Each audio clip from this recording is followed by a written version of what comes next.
Bye.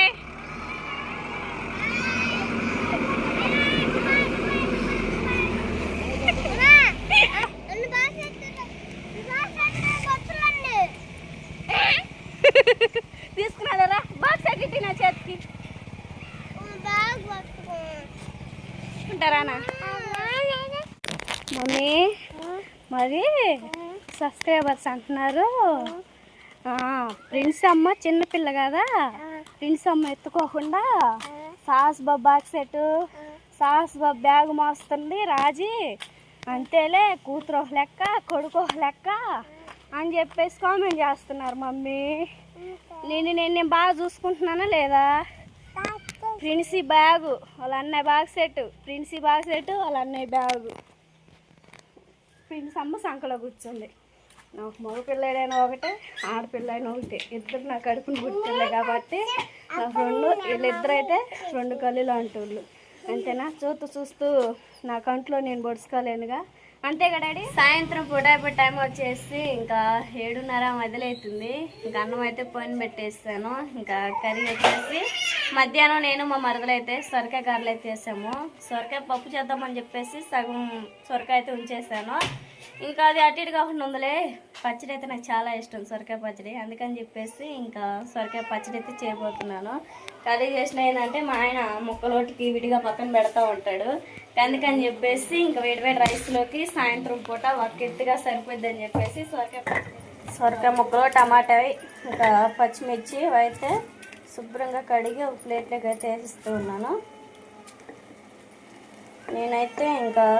నేనైతే సొరకాయ పచ్చడిలోకి మొత్తం అయితే కట్ చేసేసుకున్నాను కదా, ఇవైతే లైట్గా ఆయిల్ పోసేసుకొని ఫ్రై చేసేసుకుందాం. ఫ్రై ఏం చేసుకోవచ్చు, ఉడుగు పెట్టుకొని తాలింపైన వేసుకోవచ్చు. మా ఇల్లు అట్లా చేస్తే మా ఆయన తింటాడు. అన్నం అయితే నీరు దిగుతూ ఉంది. స్టీల్ కడాయి అయితే పెట్టేసేసాను. ఇంకా అవి వేసుకొని వాటిలో వాటర్ ఉన్నాయి కదా, వాటర్ అనేది ఇంకిపోయేదాకా ఫ్రై చేసుకొని ఆయిల్ పోసేసుకుందాం.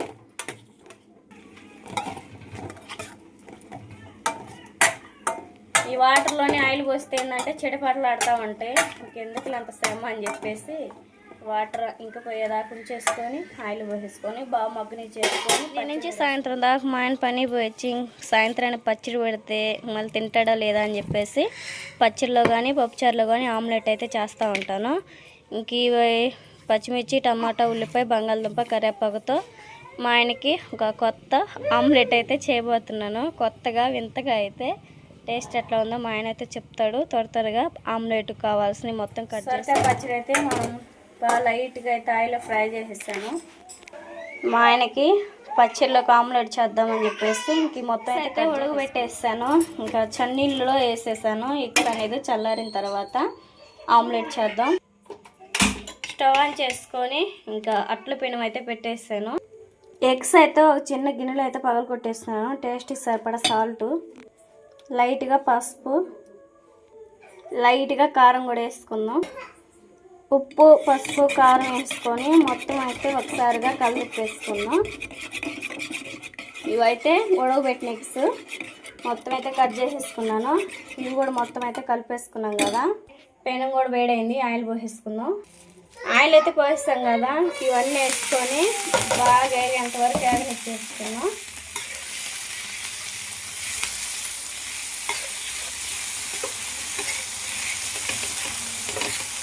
ఇందులో లైట్గా టేస్ట్కి సరిపడా సాల్ట్ పసుపు కారం కూడా వేసుకొని బాగా కూడా మిక్స్ చేసుకోవాలి.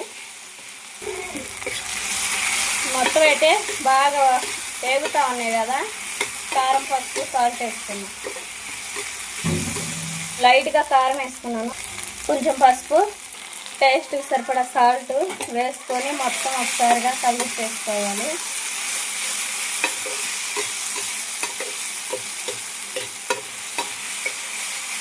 మన కారం ఇవన్నీ పచ్చివాసన పోయేంత వరకు బాగా ఉడకని చేసిన తర్వాత చూపిస్తాం.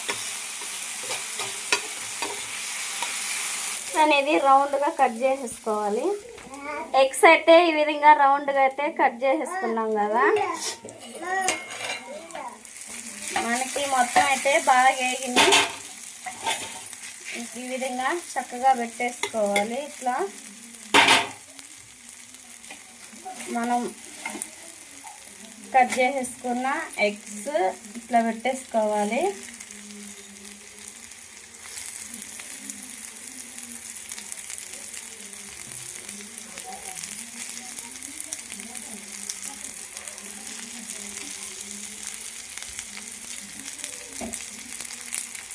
ఆ విధంగా అయితే పెట్టేసుకున్నాం కదా. మనకి ఈ ఎగ్ పగలు కొట్టేసుకున్నది ఏంటంటే ఇంక ఇట్లా పోసేసుకోవాలి.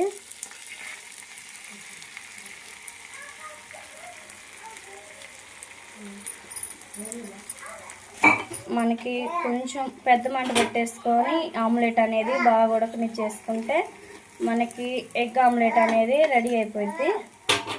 పాలు బాసుకొచ్చావా? నీకోసం సొరకాయ పచ్చడి, ఎగ్ ఆమ్లెట్. అంతా సొరకాయ గారెలు, సొరకాయ పచ్చళ్ళు, సొరకాయ సాంబారు ఇలాంటివన్నీ సొరకాయల మీద నడుతున్నాయి. అంతే ఉంది కాబట్టి పాలు బాసుకొచ్చావా? సరే బాబా, పిల్లలకి కాబట్టి అన్నం పెట్టాక దాపుతా నిద్రపోయేటప్పుడు. ఫస్ట్ పాలు కాబెట్టేద్దాం. పాలు అయితే కాగబెట్టేద్దాం. మనకు ఆమ్లెట్ కూడా రెడీ అయిపోయింది. రాజే సొరకాయ పచ్చడి మొత్తం తెల్లగా చాలా భలే ఉంది రాజే. తర్వాత ఏంటిది? ఆమ్లెటా? Egg omelette. ఎగ్స్ ఉడకబెట్టి ఆ విధంగా ఆమ్లెట్ చేసాం. అదే సాధుబాబుకి జలుబు చేసిందని సిరప్ తీసుకొచ్చా, కానీ పిల్లలకి సిరప్ పోయి సరేనా? పిల్లడు పాలు తాగుతున్నాడా? ఓకే.